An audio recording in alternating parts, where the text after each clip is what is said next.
자, 여러분, 우리 사람이라고 하는 건 아주 복잡한 사실 존재죠. 정신의 세계는 소우주라 부를 정도로 아주 깊고도 넓습니다. 그리고 우리는 무엇보다도 영적인 존재이죠. 근데 가만히 생각해 보십시오. 여러분이 저를 보고 있는 이 모습은 제 정신을 보고 있는 건 아닐 거예요.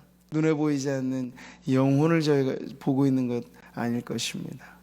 결국 사람과 사람이 서로를 대한다는 건 그 사람의 모습이죠. 몸은 그래서 너무나 중요합니다. 우리는 이 몸이라고 하는 물질의 요소를 가지고 살아가고 있습니다. 무슨 생각을 하느냐가 그 사람을 보여주고 어떤 행동을 하느냐도 그 사람을 알게 하지만 결국 이 모든 것이 몸으로 드러날 때 확인이 가능합니다. 그러니까 여러분이 가만히 현재의 자기 자신의 모습을 생각해 보면 그게 지금의 나를 보여주고 있는 것이에요.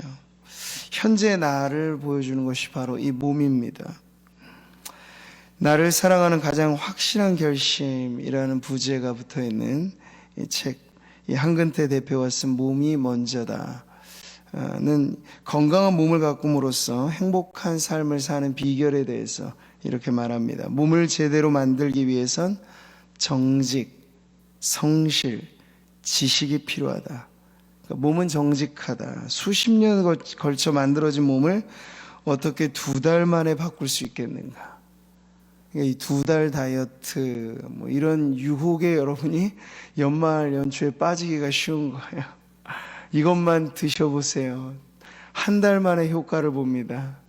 그런데 그 효과가 혹 있을지는 모르나 한 달 후에 다시 제자리로 돌아올 것입니다. 발상 자체가 말이 안 된다고 이야기하는 거예요. 어떻게 평생을 가꾸어서 내가 만들어 온 몸을 2달 만에 바꿀 수 있겠는가? 그러니까 이건 성실함을 뛰어넘어서 무언가 획기적인 변화를 만들어내고자 그걸 부추기는 건데 그게 쉽지 않다는 거예요. 현재 내 몸은 지금까지 살아온 내 삶의 이력이기도 합니다. 나무를 잘라보면 나이테라고 하는 게 그 나무의 이력을 보여주듯이 우리 현재 몸이 그렇다는 거예요. 갈수록 건강에 대한 관심은 높아져 가서 건강에 대한 정보나 지식, 프로그램 같은 경우도 그런 거 엄청 많죠. 건강 유튜브 채널 같은 것도 무수히 많습니다. 다이어트니 질병관리, 건강보조식품, 산업화된 이 내용까지를 두고 보면 엄청나게 많은 것들을 이게 쏟아져 나오는데 우리나라 사람들이 스스로 나는 건강하다 생각하는 사람들이 의외로 적어요. OECD 국가의 통계를 보니까 69.4%가 평균인데 우리나라는 33.3%.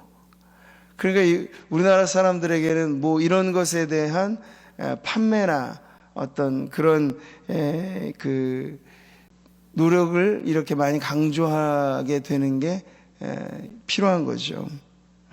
자, 제가 오늘 이 새벽 벽두부터 건강에 대해서 이렇게 말씀을 드리는데 다 몸에 대해서 말씀드리는 그만한 이유가 있습니다. 뜻을 정한 인생을 우리가 살아가는 데 있어서도 이게 매우 중요한 주제가 되기 때문에 그래요. 그렇다고 제가 오늘 새벽에 건강 특강을 하자는 얘기는 아닙니다. 그러나 몸으로 살아내는 것이 신앙생활이거든요. 이걸 우리가 강구하기가 쉬워요. 우린 자꾸만 영적이다 말을 하면서 자꾸 몸과 우리의 이 삶의 아주 일상과 분리되는 듯한 그 영성을 말할 때가 많아요. 자꾸 그러다 보니 신앙과 생활이 떨어지는 것이죠. 그렇지만 신앙 생활은 하나로 붙어 있어야 안전하고 아름답습니다. 제가 오늘 다루고자 하는 헌신이라고 하는 주제가 그래요. 몸을 빼놓은 채로 헌신을 운운하는 것이 얼마나 이 모호하고 뜬구름 잡는 이야기인가 하는 것에서부터 출발을 하는 거죠. 근데 여러분 보통 헌신이라고 하면 교회에서 어떻게 생각하면 쓰여집니까? 어떤 특별한 일에 대해서 여러분 생각하시기 쉬워요. 어떤 일을 하는 모습, 열정적으로 일을 하는 모습, 어떤 직위에 헌신했다, 어떤 일에 헌신했다, 이런 거죠. 근데 헌신의 1차적인 의미는 자기 자신을 드리는 거예요. 근데 여기 드린다는 자기 자신 안에는 마음뿐만이 아니죠. 당연히 우리의 몸이 그 헌신의 주체가 되는 겁니다. 이런 의미로 생각해 볼 때 누군가 특별한 일을 할 수는 있어요. 남들 안 가는 오지까지 가서 아주 힘든 일을 할 수도 있어요.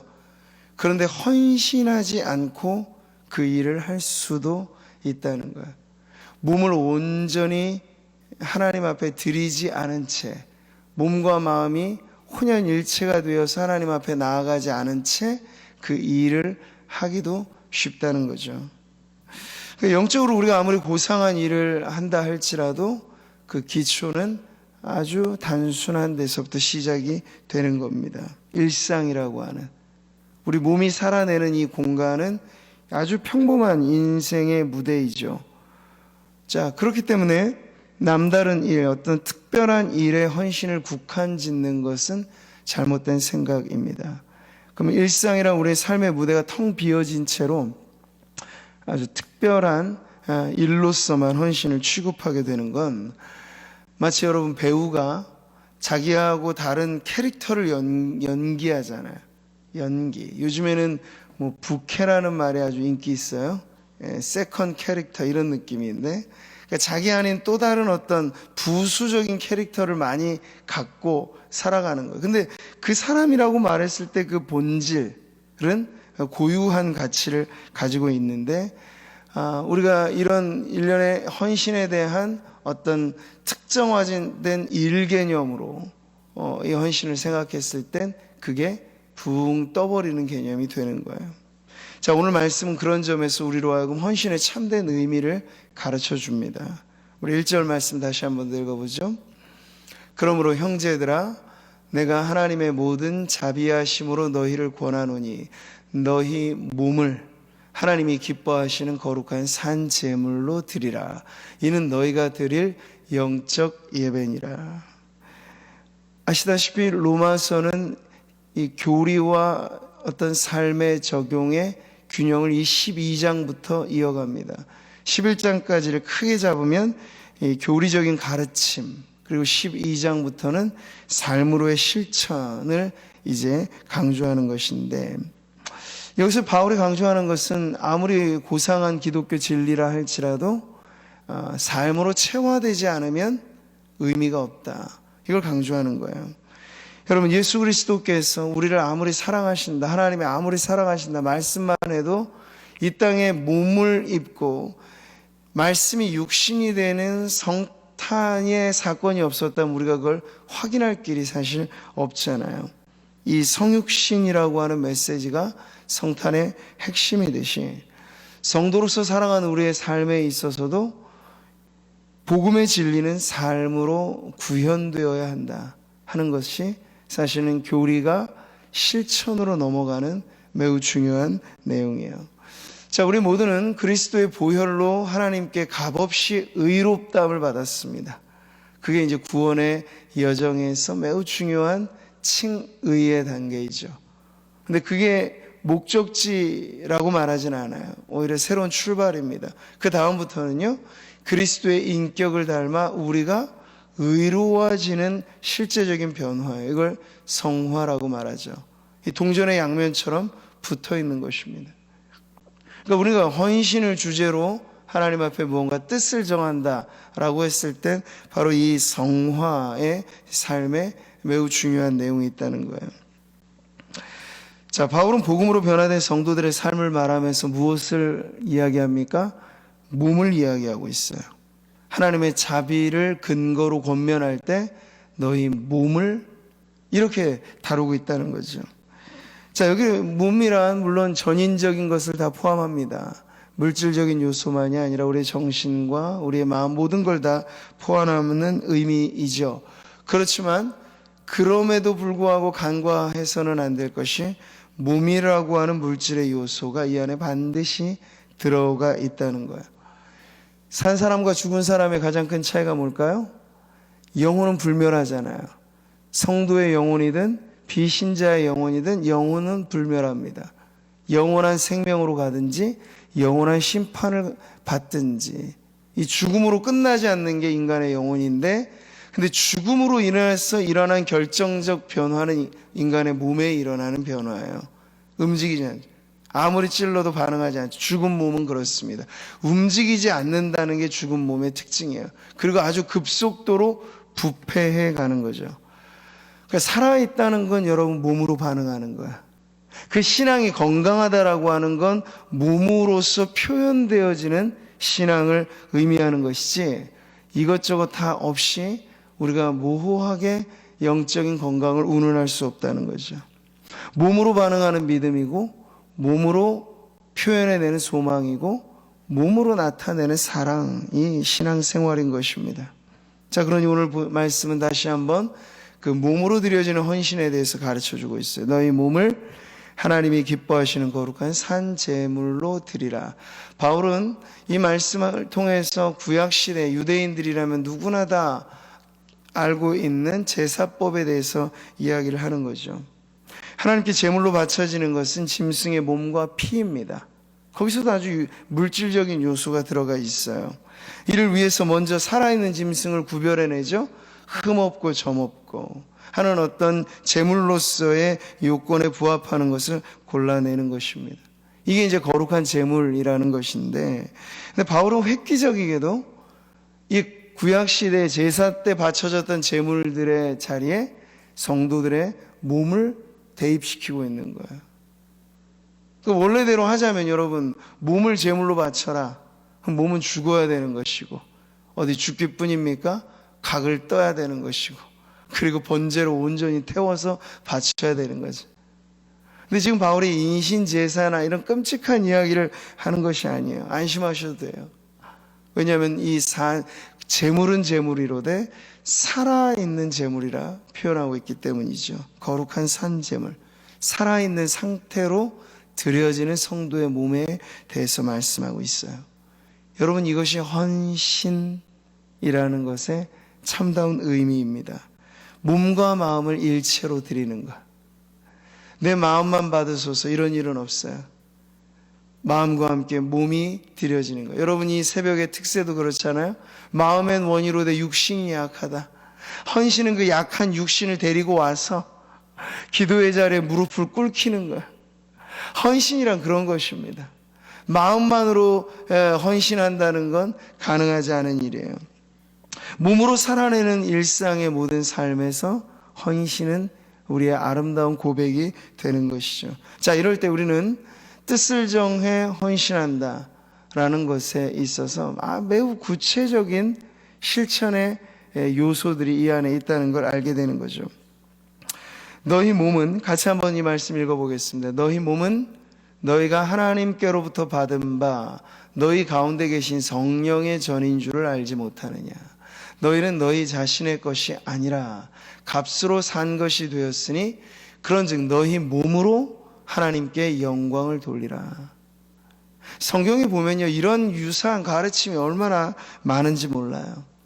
아침마다 여러분 일어나서 세수를 하고, 요즘에는 마스크 시대이기 때문에 대충 건너뛰고 마스크 끼고 살아가기도 쉬운 때이긴 하지만, 세수를 하고 샤워를 하고 그럴 때 우린 자기 얼굴을 봅니다. 자기 몸을 확인하죠. 야, 얼굴이 잘났네 못났네. 근데 그런 것으로만 여러분 보라고 거울이 있는 건 아니에요. 내 몸매는 이렇다 저렇다, 살쪘다 말랐다, 다이어트 좀 해야 돼. 근데 이건 너무나 다 이 세상적인 기준만을 가지고 우리의 육신을 대하는 것인데, 성경은 성도의 몸은 그보다 훨씬 더 가치 있는 존재로 보는 거예요. 잘났다 못났다 말랐다 쪘다, 이게 이런 기준이 아니라 성령을 모시고 살아가는 거처가, 그러니까 내 마음 그리스도의 집이라는 표현도 있는데, 내 몸이 여러분 거기에 빠질 수 없는 거예요. 내 몸과 마음이 성령을 모시고 살아가는데, 전인적인 인생의 일상의 삶이 성령의 전. 성령의 전이라는 건 뭘까요? 성전이란 얘기잖아요. 그만큼 여러분, 우리 그냥 어떤 미학적인 측면에서 그냥 아름다움을 추구하기 위해서 온통 세상은 혈안이 되어 있지 않습니까? 이 피지컬을 우락부락 만들려고 남성들은 애를 쓰고 여성들은 몸매 관리를 하려고. 근데 전혀 우리 몸을 고상하게 만드는 것에 번지수를 좀 잘못 잡고 있는 거예요. 우리의 몸을 성전을 관리하듯 한다는 건 여러분, 기본의 건강 플러스 그것만이 아니라 더 거룩한 요소로 우리의 몸을 헌신하여 하나님 앞에 드려야 하는 것을 깨닫게 해주시는 거죠. 말하자면 이런 의미의 성도들은 성전 관리인으로 자기의 몸을 대해야 되는 거예요. 이 몸마저도 내 거라고 생각하면 안 돼요. 내 몸 가지고 내가 사는데, 내 몸 가지고 이것저것 내가 막 먹는데 무슨 상관인가? 아닌 거예요. 내 몸이 내 것이 아니고 성령께서 거하시는 전이라고 생각한다면 이건 완전히 달라지는 거죠. 민수기 6장에 보면요, 나실인 제도에 대한, 그래서 나실인이 어떻게 살아야 되는지에 대한 규례가 아주 상세하게 나와 있습니다. 구약시대에 나실인 하면 어떤 사람인가요? 말뜻 자체로 바쳐진 사람, 헌신된 사람을 의미합니다. 그러니까 무언가 특별한 목적을 가지고 하나님 앞에 생애 일정 기간 혹은 평생을 하나님 앞에 바치리라 서약하는 사람을 나실인이라고 합니다. 근데 이런 나실인에게는요, 그의 일반인들과는 다른 삶의 태도가 요구되어졌다 하는 거예요. 남다른 삶이 요구되어졌습니다. 이 성경의 인물들 중에 삼손이나 사무엘이나 신약 성경에 오면 세례 요한이나 이런 사람들은 다 나실인으로서 독특한 인물을 표현하고 있죠. 자, 그런데 이런 구약시대, 신약시대를 넘어오면서 교회가 제도화되기 시작할 때 문제는 이 나실인이라고 하는 걸 특별계층의 어떤 성직자 개념으로 만들어 놓았다는 거예요. 우리는 서원을 한다라고 했을 때 주로 성직에 대한 자식들을 바친다, 이런 의미들을 주로 생각을 합니다. 하지만 이것은 성경적인 이해하고는 좀 다른 것이죠. 특별한 사람들만 구별된 삶을 살아야 된다, 이런 것이 아니라 종교개혁이 회복해 놓은 가장 중요한 회복이라고 하는 건 성도들의 가치를 그냥 일반 평신도라고 해서 낮추어 놓은 것이 아니라 만인 제사장주의로 다시 회복시켜 준 거예요. 모든 성도들은 하나님 앞에 왕같은 제사장이라. 그러니까 너희는 택하신 족속 왕같은 제사장들이요 거룩한 나라 그의 소유가 된 백성이다. 그러니까 목회자들만을 지칭하는 게 아니에요. 선교사들만 이야기하는 게 아니에요. 일반 모든 성도들이 왕같은 제사장이라고 말씀하고 있는 거죠. 자, 이런 의미에서 구약에서 하나님께 헌신된 삶을 살았던 나실인은 사실 신약 시대로 넘어오면 예수님을 믿고 세상과 구별된 삶을 살라고 부르심을 받은 성도들의 아주 특별한 삶에 대한 예표적인 특징을 갖고 있다는 거죠. 자, 그런데 여러분, 나실인의 구별된 삶이 과연 뭡니까? 그게 몸으로 표현되는 삶이에요. 포도주와 독주를 마시지 않고, 그리고 머리카락 하나 자기 마음대로 자르지 않고, 죽은 시체에 가까이 가지 않고, 이게 다 자기의 몸을 성별시키고 구별되게 하는 아주 일상의 규례들에 대해서 이야기를 하는 거죠. 또 이런 말씀 드렸다고 여러분 이제 나는 성도로서 구별된 삶을 살아야지 하고 머리카락 안 자르고 이런 거를 따라하라는 이야기가 아니에요. 더 중요한 건 우리가 몸을 어떻게 구별된 산제물로 하나님 앞에 드리느냐, 바로 그걸 가르쳐 주는 거죠. 사랑하는 성도 여러분, 헌신이라고 하는 단어는 매우 고귀합니다. 근데 그 고귀한 단어가 사용되어지는 건 우리의 아주 일상적인 삶의 자리라고 하는 걸 거듭 성경은 강조하고 있습니다. 헌신된 그리스도인 이런 말을 우린 자주 듣잖아요. 근데 여러분, 그 말을 떠올릴 때 빨리 우리의 삶으로 돌아와서 내가 헌신된 그리스도인인가 아닌가를 확인해 보셔야 한다는 거예요. 헌신이라고 하는 건 모든 성도들이 누려야 할 권리이고 또 모든 성도들이 지켜야 할 의무라 하는 것이죠. 그렇다면 성도들은 구약의 나실인처럼 또 신약시대 오늘 말씀에 나와 있듯 산제물, 거룩한 산제물처럼 우리의 몸으로서 하나님 앞에 구별된 삶을 살아야 하겠습니다. 뜻을 정해 헌신하라. 여러분, 어떻게 해야 할까요? 헌신의 의미가 우리의 몸으로부터 시작된다면 아주 작은 것에서부터 여러분 생각하셔야 됩니다. 연말 연초에 맞아서 성도님들은 또 새로운 어떤 결심들을 하고 각오를 하실 텐데 헌신의 의미 안에는 이제 그것이 매우 구체화되어야 한다는 것을 담고 있죠. 습관 하나만 하더라도 작은 습관, 우리의 몸에 붙어져 있는 이력이잖아요. 그게 성도로서 부합하지 않다 여겨진다면 이걸 바꾸어내는 것이 헌신이에요. 특별한 직위를 맡는 것 이상의 중요한 게 바로 이것입니다. 그런즉 너희가 먹든지 마시든지 무엇을 하든지 다 하나님의 영광을 위하여 하라. 헌신이라고 하는 걸 여러분 이 기준에 대한 실천 사항으로 생각을 하신다면 아주 명료해지죠. 자, 그렇다면 여러분 성도로서 세상 사람들조차도 이건 몸에 해로운 것이야 라고 생각하는 것들에 대하여 성도들이 무분별하게 살아간다. 그게 뭐 중요하겠어. 구원의 문제하고는 직결되지 않지. 술 마시고 담배 피고 주초의 문제라고 하죠, 우리가. 이런 것을 가지고 구원의 문제를 거론하지는 물론 않아요. 그렇지만 세상도 문제시 여길 만한 몸의 행실을 성도가 거룩한 성전이라 불리는 몸을 가지고 한다. 이건 성도로서 매우 합당하지 않다는 건 지당한 사실이라 하는 거예요. 그러니까 이건 여러분 무슨 성도인이 직분자니의 구분을 떠나서 주초의 문제는 당연히 해결이 돼야 하죠. 근데 여러분의 의지 가지고 안 되니까 기도하셔야 할 거예요. 근데 기도할 때 이 단계를 뛰어넘지 않고 다른 일에 헌신한다는 건 여러분 첫걸음도 내딛지 않고 천리를 가겠다는 것하고 똑같은 거예요.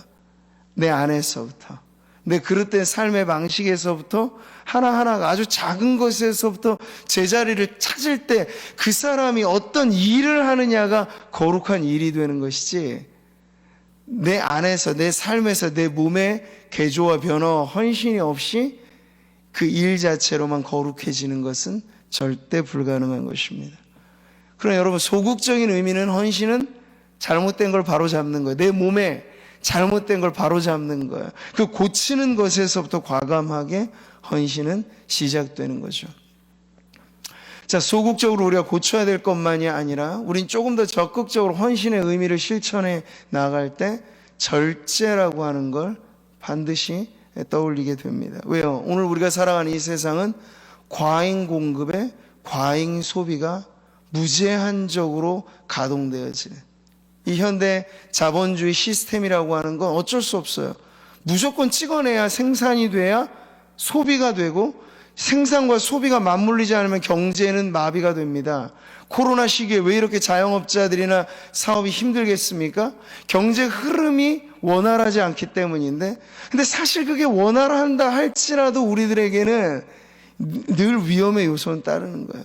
무조건 만들고 무조건 소비하는. 그러니까 그 안에서 기독교 신앙의 미덕은 절제로서 사실 발휘되어져야 한다는 것이죠.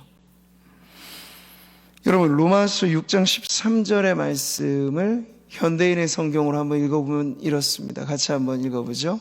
여러분은 몸의 어느 한 부분이라도 죄의 도구가 되게 해서는 안 됩니다. 우리의 몸의 지체를 불의의 병기로 들이지 말라, 이런 뜻이 쉽게 번역하면 이런 내용이에요. 그러니까 여러분 뜻을 정한 헌신의 내용 안에는 소극적으로 우리가 금해야 할 것들, 또 적극적으로 우리가 취해가야 할 것들에 대한 내용이 아주 상세하게 나오는 거예요. 그러니까 몸 자체에 대한 사용만이 아니고 내 몸 사용 설명서라는 표현으로도 쓰여지는데, 그걸 내 몸같이만 쓰는 것이 아니고 주님의 전으로서 다루는 것, 이럴 때 아주 세부적인 사항으로 우리는 가는 거예요. 근데 입이라고 하는 건 여러분, 입의 기능이 단순히 음식물을 받아내고 씹는 그런 물리적인 것만 있지 않잖아요. 예수님께서는 사람이 더러워지는 건 밖에서 입으로 들어오는 것 때문이 아니고 안에서 입으로 나오는 것 때문이라. 그게 뭐죠? 온갖 죄악이 우리의 입으로 발설되어지는 거예요. 여러분, 헌신이라고 하는 걸 고상하게만 얘기하지 마시고 성도로서의 언어 생활에도 헌신은 적용되는 것입니다. 대부분의 성도들 간의 사건 사고는 말로써 터져요. 우리가 조금만 절제했더라면, 내가 말하고 싶은 걸 다 말해야 속은 시원하겠습니다만 나 속 시원하자고 말 다 하다 보니까 내 말 때문에 사람들이 픽픽 쓰러지는 걸 모르고 무절제하게 언어를 사용하는 거죠. 근데 신앙의 고상함은 많이 말함으로써가 아니라 말을 아껴둠으로써 만들어지는 것이에요. 그러니까 뜻을 정한 헌신의 내용 안에는 반드시 이 언어 생활이라고 하는 게 담겨져 있어요. 우리가 물질로서 살아가고 있으니 아무리 우리가 우리의 권리대로 막 살 수 있고 막 쓸 수 있다 하더라도 헌신된 그리스도인은 절제를 합니다. 물질 생활에 있어서도 내 소득이 이렇고 나 충분히 쓸만한 권리가 있는데, 아니요, 그렇다고 그 권리를 남용하는 것은 헌신된 그리스도인이 아닌 것이죠. 물질의 생활에 있어서도 뜻을 정한 헌신 안에는 반드시 절제가 담겨 있어야 합니다. 시간은 또 어떻습니까? 여러분, 헌신의 의미를 이렇게 우리가 하나하나의 우리의 몸으로 살아가는 모든 내용들로 적용해 보면 시간도 내 마음대로 써서는 아니 되는 것이죠. 자고 싶을 때 막 자고, 놀고 싶을 때 막 놀고, 그럼 일은 언제 하고, 언제 배우고, 언제 예배하고 합니까? 다 그거 남는 시간 가지고 하려고 하니까 헌신된 그리스도인이 되려야 될 수가 없는 거예요. 왜? 우리는 시간 속에 살아가잖아요. 시간을 마음대로 쓰면서 주의 일에 헌신하겠노라. 주의 일에 헌신하셨다면 시간도 내 마음대로 쓸 수는 없는 거예요. 맡겨주신 그 일에 착착 우선순위가 맞춰서 그 일을 위해서 먼저 시간을 떼어놓는 거죠. 기도도 여러분 마음만으로 하는 게 아니라 시간을 드리는 거잖아요. 그러니까 여러분, 새해를 시작할 때 이 헌신의 내용들을 적극적으로 여러분 생각한다면 2021년 새해 플랜, 계획 안에 헌신된 그리스도인이라고 하는 더 큰 타이틀을 쓰고 여러분의 인생 계획, 시간 계획을 한번 정해보시기 바랍니다. 하루 24시간에 우리가 물질의 11조만 얘기하는 게 아니라 시간의 11조도 이야기를 하잖아요. 그렇게 만약 내가 24시간에 자는 시간 액면 다 빼고만 하더라도 일과 시간, 우리가 살아가고 움직이는 이 시간의 한 10분의 1은 내가 주님과 교제하고 기도하는 시간에 쓰리라. 만약 성도들이 이 일에 결단을 한다면 여러분, 우리는 뭔가 프로그램에 의해서 교회가 거룩해지는 게 아니라 성도들 개개인이 이러한 헌신의 자리로 나아옴으로써 그 성도들이 모여 거룩한 교회가 될 것입니다. 한국교회의 취약점은 집회의 영성은 뜨거운데 일상의 영성이 담보되어지지 않았다는 데 아주 큰 맹점이 있어요. 우리가 서구사의 이 기독교를 많이 우리 한국교회 입장에서 저들은 뜨겁지가 않다, 뭐 저렇게 열심히 기도도 안 할까 싶어서 무시하는 경향이 있는데 그렇지가 않아요. 그들은 삶에 배어 있는 영성이 우리보다 매우 고상한 내용들이 많습니다.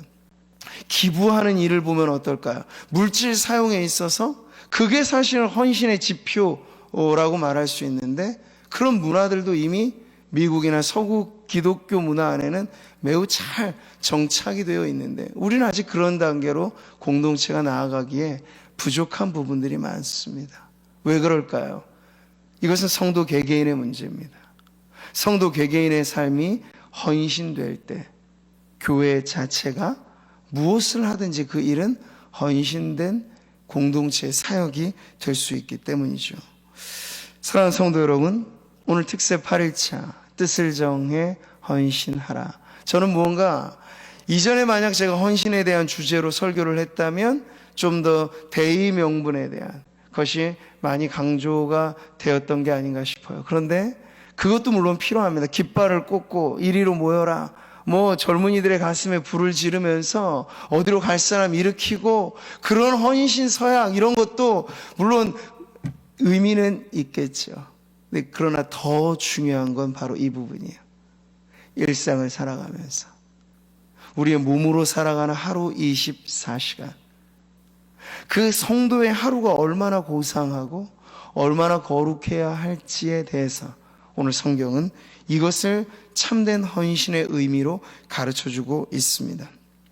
너희는 이 세대를 본받지 말고 오직 마음을 새롭게 함으로 변화를 받아서, 헌신의 의미를 우리는 다시 한번 마음의 새로움과 그 새로워진 마음이 몸으로 살아내는 이 모든 보여지는 시간 속에서 하루하루를 남다르게, 그리고 하나님의 목전에서 거룩하게 살아가고자 하는 그런 목표를 갖고 산다면, 예수님의 성육신, 그 인카네이션이라고 말하는 성육신이 우리 성도들이 성화된 삶을 살아가는 모델로서, 우리도 피와 살과 땀과 이 모든 육체의 활동 속에서 거룩한 하나님의 백성답게 오늘을 산다 하는 그러한 의미로 여러분 헌신을 여러분의 삶에 세워나가게 되기를 주님의 이름으로 축복합니다. 오늘도 새로운 날 우리에게 주셨어요. 어제와 다른 오늘이 되게 하십시오. 그 일에 바로 헌신이라고 하는 중요한 주제가 있으니, 오늘 함께 나눈 이 말씀 또 하루 동안에도 계속해서 여러분 떠올리시면서 거룩한 산제물, 우리의 몸이 그렇게 주님 앞에 드려지고 바쳐지는 삶으로 나아가게 되시기를 주님의 이름으로 축복합니다.